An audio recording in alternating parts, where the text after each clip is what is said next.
Nyikwara mogi abila ka kama kinde duto wasebet kwako kom piny ka wapuonjre luwo kitegi timbegi kendo wasebet kwanono matut kaka kwerewa machon gi deyewa machon nodak mondo wayud kaka ogandawa masani nyalo yudo wang'ayo.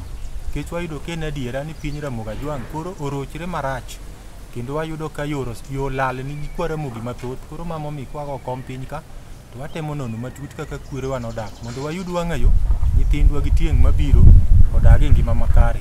Kwara mogi ageno ni kamoro amora ma untie uriyo maber. To kawuono thuon wach majuogo oko kom piny ka mwadwa wuoye gin yore makelo rochruok e nyuol.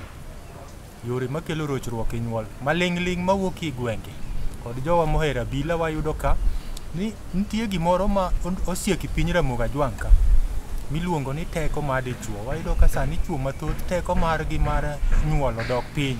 Ramogi wacho ni mar dipo. To mon wayudo korochre. Wayudo ka kata dhako nonyuolo nyathi achiel to koro yudo nyathi tame. En ang'o makelo magi? Ramogi Ajwang' nogo ngero ni kata rabuon iluwo gi tonde. Mama wadwa ng'iye ni kit Ramogi Ajwang' en ang'o momiyo sani thoth chuo ywagre aywaga ni teko margi mar dipo dok piny. To kata chuo mon bende oro ripot ni menynauru jaoda kane ka stimbe tiyo maber. Dibed ni ang'o momiyo ng'ade? Mago wadwa nono ka. Kwara mogi kaka pile bathe tung kacha antie kod nyakwar tau kugot wuod mur malanga e piny mar Alego Musa ni Nyikwara mogi. Nyikwara Ramogi Ajwang' amoso kamoro amora ma untie no sawre uru. An nyakwar tau kugot. An wuod Akinyi nyarudhiambo koloko kola nyaruoth nyalego nyadhi mano nyaka kumu nyako eyo nyarawa mano nyale ganwa nyagot gagi. An okego chieng' ochunge to kod chieng' onjula go chola kake akochungo chola bunge wang' mago nere na duto. Erokamano kuom luongo juogi ma kane yodonjo ka e batha ka antie kod Bishop James Otieno ma wuod Alego nyadhi Musa ni Nyikwara mogi. Kamano Okinja Nyikwara mogi erokamano kendo an Bishop James Otieno Makogola ma jalego nyadhi aja karuoth kakum Kombewa modak e tie nyadhi skul kanyo. To ing'eni mama aneno amna machiegni cha ugolwe mano spen nyanya kanyo muot. En bende Nyasaye nosekawe to kanyo bende madonge kaka koro kenda chaka dok nyadhi. Koro gin wi ok nyal wil kod gi joka nyamuot. Nyasaye mondo telnu kendo gwedhu sama wadwa chako chenro ma kawuono ni erokamano ahinya. Erokamano Bishop. Kwara mogi achiel kachiel wadwa ng'iyo ni to gin rochruok mage ma koro miyo joma chuo ywak ni teko margi mar dipo dok piny. Ma en gima ong'ere to gin weche moko ma ok wuog ga oko. Koro yabila tema ni wache weche Ramogi Ajwang' momiyo ka intie kod chandruok to koro chik ithi ing'eni to mari nduo kanyo. Kapok adhir nyakwar tau kwa chako twak Bishop aneno kirwako nanga makwar to weche mwacho gina weche doji. Ing'e nitie gima dwacho ni nanga makwar Ramogi to kanonene to tamu ji nikech kirwak nanga makwar polo bro goyi. Erokamano Okinja kuom penjo maberno. Ing'eni awinjoga ka wuoyo e wach mar juogi. To juogi no bes sirkal yore ayie kendo ago tik. To ing'eni polo duong' kabisa e weche mag waro. Koro kani tich mar dolo Nyasaye wuoyoga kodwa e weche mopogore opogore. To kata kiwuok idhi safar to dongo walemoga sama pok wawuok ni Nyasaye telna ka wuok imiya wuoth maber. Koro kana lemo to Nyasaye ema nyisa ni mondo mi arwak nanga makwar ni kara weche atek kabisa. Nikech ma en Makelo ema ne dil kod jochiende to kod golo mudho nyaka loko dhoch maricho. Makelo ni jaliganda marach kabisa emomiyo apo kar wako mae paro ne wach mwabro wacho kawuono nikech malaika osetiye. Yes. Erokamano Bishop. Kwara Ramogi Ajwang' geno ninjo ka Bishop osekele oseluongo nyaka malaika Gabriel nika. Makelo ken Gabriel. Makelo ken Gabriel. Makelo won leganga. Mane gore gi jachien ni emane. Machane ne Samson bende ne gore gi jachien kabisa. Yeah. Kapod ne piny onyiewe mar Delila. Yeah. Erokamano Kwara Ramogi Ajwang' adwa chako twak achiel kachiel kaka Ramogi nogo ngero ni rabuon iluwo gi tonde. Wadwa ng'iye to tol mane mamiyo joma chuo sani teko margi mar dipo odok piny. En ang'o matimre? Nikech Nyikwara Ramogi mathoth ywak, mon bende ywak. Mon bende kare nikech mon yabila ka mon wuoyo kodwa kendo giywak kabisa ni Okinja kugo kom piny kanyo. Penjnwa nonwa uru matut ni en ang'o matie kod teko mar ng'ama dichuo mar dipo. Nikech kaka ung'e ni mon gik moko we thurgi te. ma gima onge thurgi en teko mar dipo. Teko mar dipo ni be koro onge to chal ka gima koro onge tek matimo ka. Nyakwata Ukogot wang'iye koro yor chode. Kabe dibed ni chode matiyo kod tach piny Ramogi Ajwang'. Dibed no bende kelo rochruok ma dimi teko ma ng'ama dichuo dog piny e dipo. Kata ng'ama miyo tame nyuol. To kapok wawacho mano, lere nyakwa Ramogi Ajwang' ni chode ma koro awacho ni en ang'o e kit Ramogi Ajwang'. Wuod nyaka bilo aparo ni nyikwa Ramogi Ajwang' wasebedo ka wawuoye wechegi to wasepimo nuga gima chode en. E chode wasega nwang'o kaka Ramogi Ajwang' oketo ni ng'at mohero wuok oko mar ode kendo koro owuotho ka gimon oko.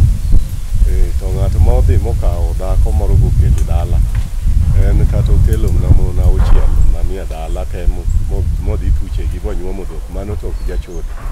Jachode en mana ng'at ma owuotho gi mon mok mage, kata en ng'ama wuoyi mapok okendo to kendo tamre koro en owuotho na gi mon moyudo ma kata oyudo mar ng'ato bende odhi ga adhiya, kata oyudo mamoko mok meki ji bende odhi ga adhiya.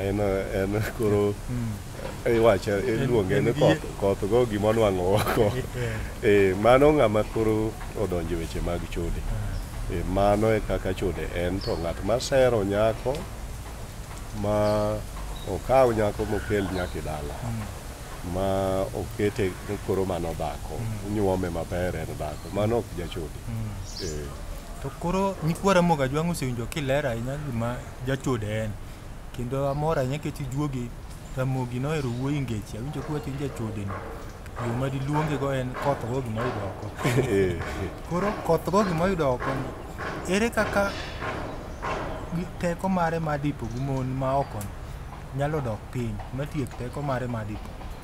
Wuod nyaka bilo ng'eyo ne wuotho ahinya kod joma mon otieko teko ng'ato nikech isiko iketho teko ni oko.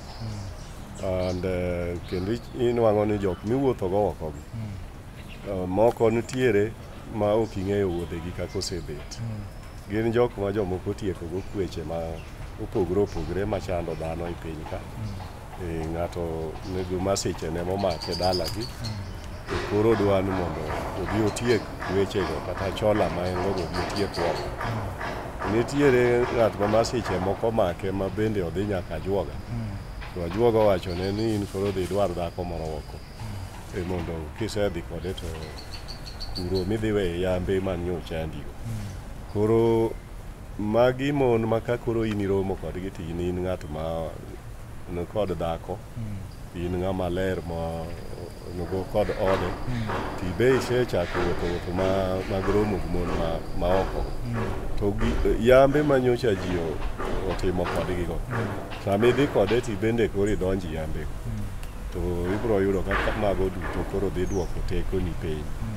Nikech gik ma gin kweche mane Ramogi Ajwang' odagi no ok timi yore mag chode. Nong'e richogi ni gin gik ma giduoko teko ng'ato kata juogi mag ng'ato giketho. Ting'e ni teko mar ng'ato en juogi. Koro chiche mag masiche giketho juogi ma mari monego bed ni in go mamiyi bedo dhano man gi ngufu. Koro mago duto kisedonjri gi mon moko miyudo ayuda oko go eko. To ne asenyiso nyikwa Ramogi ni mon go bedhi ga kata ajuoga gi bende mondo mi oyud chuo moloko go ohala, matiende ne en koyudo chuo mang'eny, chuo gi moro ka moro miye ga pesa, moko chulo ne nyaka ot. Koro en ing'e ni ohala. Koro nodhi ajuoga bo miye yath maluhweso maywane chuo. To chuo mabiro iregi moko biro kata tieko kweche kuome. Koro kibiro to yambe go iyudo kuome tini koro gitieko ngufuni. To yambe go ketho ni nyaka ot ka nyithindo gibe kocha. Koro in isiko in ng'ama teko neno piny. To nitie kata gik mamoko ma bende tieko teko mar dichuo. Ma chalo kaka tije moko ma bende matek nitie ma kata Ramogi ne ok odwa. Tije minwang'o ka ng'ato ywaya gine usike moting' mapek ma industrial area. Koro ka ng'ato ting'o osike mang'eny ahinya, to oting'o osigo mohinge kod teko, to ochunrego mondo mi oyud pesa. Kiting'o gigi chakre sa 2 nyaka 4 godhiambo, kidok e ot ionge gi teko minyalo konyo kodo dipo mamari. Jok ma ineno dend dhano, iwacho no oluoro kama liet bende. Nitie liet moro ma chalo kaka jok mariembo apiko. Tandarua moro molos kod okoma apikogo. Kochunga apikono e chieng', koro liet. Koro ka ng'ama riembe chodhi obeti. Ing'eno osiko beti gino. Mago wang'o dende. Ma ing'eyo ni kata pi maliet bende ok onego ng'at ma dichuo bed ka luokre kodo. Mago bende tieko ngufu mar dichuo. Koro gik maliet go gibende nitie kata ka koro wang'iyo yor koka loch nanga. Bende wacho mna mano. Ma daktache mosomo gigo mariek ok dwa ni mondo ji oluokre pi maliet. Mano ketho teko mar dichuo. Koro gik moko machalo apiko go obed ndiga miriembo ahinya ma iluongo ni ngweri. Bende nene wawinjo kata mana kondele ka mon oywak ni chuo gi tindo lokre mo. Chuo mane mariembo ndigni mane iluongo ni ngweri ne olokre mana mon. Koro mon ywak aywaka ni sani koro wadak na gi mon wetewa e ot. Mago duto gin yore ma tieko dichuo, teko mar dichuo.